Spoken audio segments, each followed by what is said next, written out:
This weekend, Americans will celebrate the country's 250th birthday. The historic milestone comes at a time of deep division over many issues, some of which you just heard Paula reporting on there at the Supreme Court.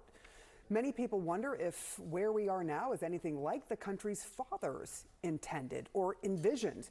So CNN is getting a unique perspective from the descendants of our founding fathers. This morning, I am joined by Reverend W. Douglas Banks. He is a direct descendant of Thomas Jefferson and Sally Hemings.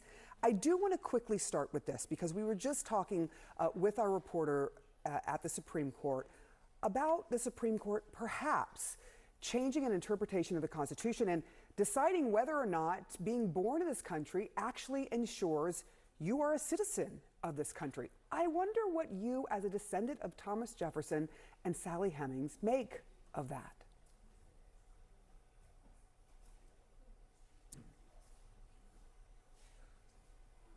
Well, good morning, Sarah.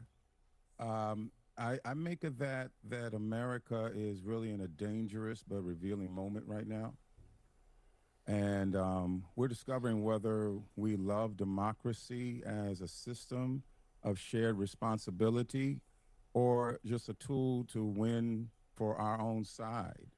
The Constitution doesn't defend itself. It requires truth-telling, it requires restraint, accountability, and citizens who are willing to protect democracy even when its limits are in with its own power.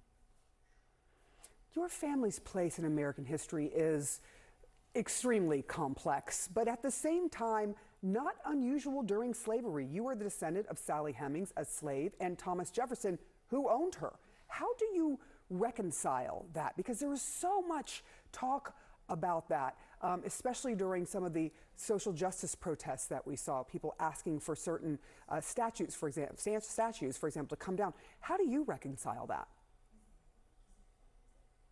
Yeah, I descend from both Thomas Jefferson and Sally Hemings. It's important for me to mention both and not just lean on Thomas Jefferson. And so my story lives on both sides of America's founding contradiction.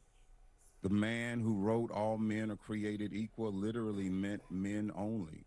And the woman who lived in his domain and had children by him lived in a nation that refused to treat her as an equal or even as a human being.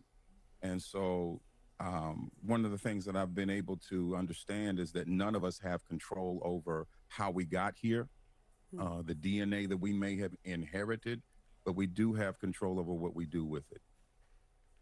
That is very well said. You said something else that really struck me in this piece on CNN.com.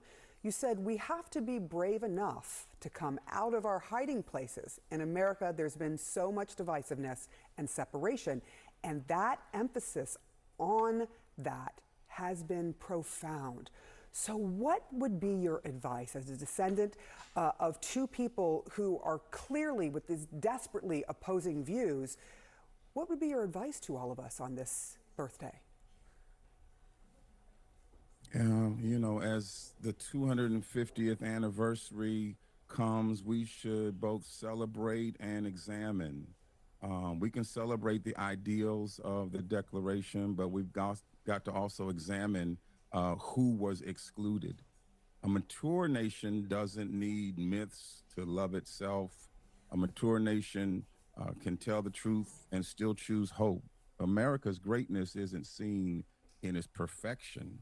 It's really seen in its correction, being able to correct ourselves along the way from things and people that were not originally included with these great ideals that we still imagine toward.